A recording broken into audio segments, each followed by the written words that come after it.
మహానుభావుడు ఓ మాట అడిగాడు. ఏటంటే మరి మీ ఆడోళ్ళు పెద్దోళ్ళు అయ్యారన్న విషయం పెద్ద మనిషి అయ్యాక తెలుస్తుంది కదా, మరి మా మగోళ్ళు పెద్దోళ్ళు అయ్యారన్న విషయం ఎప్పుడు తెలుతుందో చెప్పగలవేటి? చాలా మాటలు చెప్తావు కదా, చాలా మోటివేషన్లు చెప్తావు కదా అని అడిగాడు. చెప్పాడున్న సిగ్గేస్తుంది. ఇలాంటి విషయాల గురించి ఎవరన్నా చెప్తారేటమ్మా? చెప్పండి. కానీ నేను చెప్తాను, అర్థమవుతుందా? నాకు సిగ్గు గట్ట ఏమి లేదు, బంగారులా చెప్తాను. ఇలాంటివి చెప్పమంటే నాకు మాటలు తన్నుకుని మరీ వచ్చేస్తాయి. నిజం, మొగోడు పెద్దోడు అయ్యాడన్న విషయం ఎప్పుడు తెలుస్తుందో తెలుసా?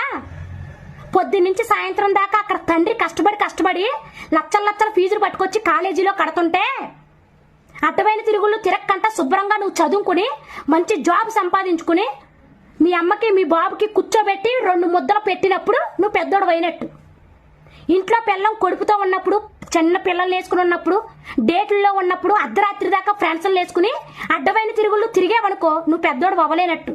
టయానికి ఇంటికి వచ్చి పిల్లలకి కట్ట పిల్లల్ని కట్ట చూసుకుంటే నువ్వు పెద్దోడు అయినట్టు. ఏదైనా మొగుడికి పిల్లానికి మాట వచ్చినప్పుడు చేతులు చేసుకోకుండా మాటలతో సమాధానం చెప్పుకుంటే అప్పుడు నువ్వు పెద్దోడు అయినట్టు. అది మ్యాటర్. ఇలాంటి ఏమన్నా